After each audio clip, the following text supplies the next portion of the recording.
Hello everyone and welcome to Lot of Tech once again. So just before this lockdown, I actually got this new PC assembled mainly for my video editing, and prior to this, all the videos that I was making for my YouTube, I edited them on my mobile using the KineMaster application.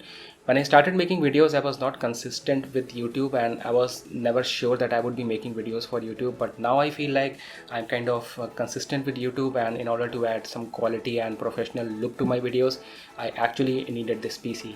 So this PC has costed me around 60,000 rupees, and in this video I am going to tell you what are the different components that I have used in building up this PC along with the price, and I'll give you a price breakup, and also I'll give you a few tips in which you can get the same PC assembled in around 50,000 rupees.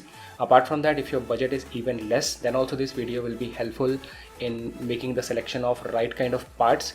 And this PC is not just good for video editing but also for gaming. So the first thing that I want to talk about is whether you should go for AMD or Intel. So I actually watched tons of videos on YouTube and I'm sure you're also going to do that. So the end conclusion is that if you want more multi-core performance, then you should go for AMD, and if you want good single core performance, then you should go for Intel. And video editing is something that needs more multi-core performance, and gaming is something that in which multi-core performance does not matter that much. So single core performance or dual core performance need to be high.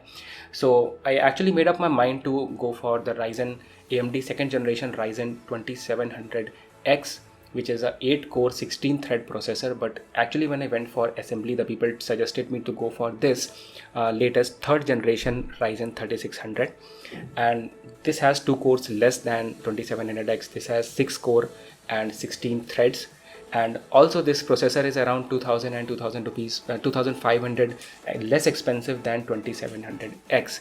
So I was kind of very much confused which one to buy. So when I was in the shop, I actually compared the benchmark scores of 2700X and this Ryzen 3600X, and I came to a conclusion that this processor is overall 2% more faster than 2700X. And if you read in detail, then you will find that the single core performance of this processor is 9% more than 2700X, and then the second 2 core and 4 core performance is 11% more.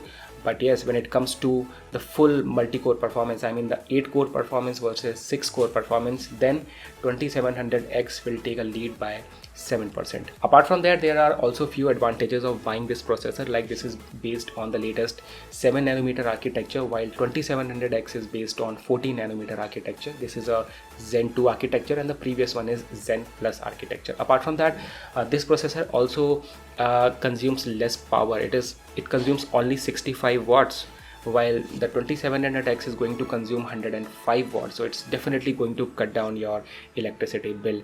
Apart from that, one more thing, important thing that you should keep in mind is that all your software updates, all your Windows updates, and all your future components will be based keeping this particular architecture in mind, not the previous one. Of course, that is also the latest one, that is also going to get the support, but this will always have the lead. Still, if you are an Intel fan and you don't want to buy AMD, then the processor that is in competition with this one is Intel i5-9600K, which is again a 6 core 6 thread processor, while this one is 6 core 12 thread processor. So Intel is going to give you 10% more gaming performance. It's going to give you 3% more single core performance. It will give you more 9% more overclocking performance. Like if you overclock both of these Ryzen 3 and Intel, it's going to give you 9% more performance. But when we talk about the multi-core performance, this will be 36% faster than Intel. And if we talk about the CPU processing thread performance, then this will prove to be almost 90% faster. Apart from that, Intel consumes around 95 watt, and I told you in the beginning that this consumes around 65 watts, and all these data that I'm telling you is from a popular benchmark website, so I'll link that in the description below. So overall, I compared 2 or 3 processors and finally made up my mind to go for this Ryzen third generation 3600. So the next thing that I want to talk about is a motherboard. So I had previously set my budget for motherboard to be between 9 and 10,000 rupees. So I went for this B450 Tomahawk Max motherboard from MSI, and let me tell you that if you are buying an AMD processor, then MSI motherboards are the one which are well optimized for AMD. So if you're buying an AMD processor, you should definitely go for MSI motherboard, and this comes with overclocking support as well. And if you will look at the box, then it gives you around 6 Gbps of speed on SATA 3 port, and it is also supports the M.2, I mean the new kind of SSD, which is like NVMe SSDs, and it can give you speed up to 32 Gbps. Apart from that, these motherboards are well compatible with Ryzen 3rd generation processors. The graphics card that I have in my system is this NVIDIA GTX 1660 Super graphics card, and this card has around costed me around 18,500 rupees. It has 2 HDMI port, 1 DP port, it has a multi-monitor support as well, and this is really a very good graphics card, but this has actually spoiled my entire budget in this particular PC. So my opinions and the person who was assembling the PC were completely different. Initially I had planned to go for any 1060 graphics card, which comes in the price range of 10 to 12,000 rupees, but what the person told me was that I am getting a very good motherboard, I am getting a very good processor, and there is no point in getting a component which is going to lower the overall performance of the system. He said that if my budget is not that high, I can get any motherboard which in the price of 6 to 7,000, and I can cut down some amount of money on processor as well and get some other processor, and in this way I can save around 10,000 rupees on this particular build. I really gave a lot of thought to what he said. I wanted to be future proof as well. I wanted a system that runs smoothly on Premiere Pro and After Effects as well. So I decided to go for this expensive 18,500 GTX 1660 Super graphics card from NVIDIA. And after this graphics card, now it was the time to cut down my expenses on each and every other component that I'm going to have in my system. The next thing that I want to talk about is RAM. So RAM is something in which you can't make any sort of compromise. So my system has 16 GB of RAM. So this one stick is of 8 GB. And it is a DDR4 RAM from Corsair, and these two sticks have costed me 6,100 rupees.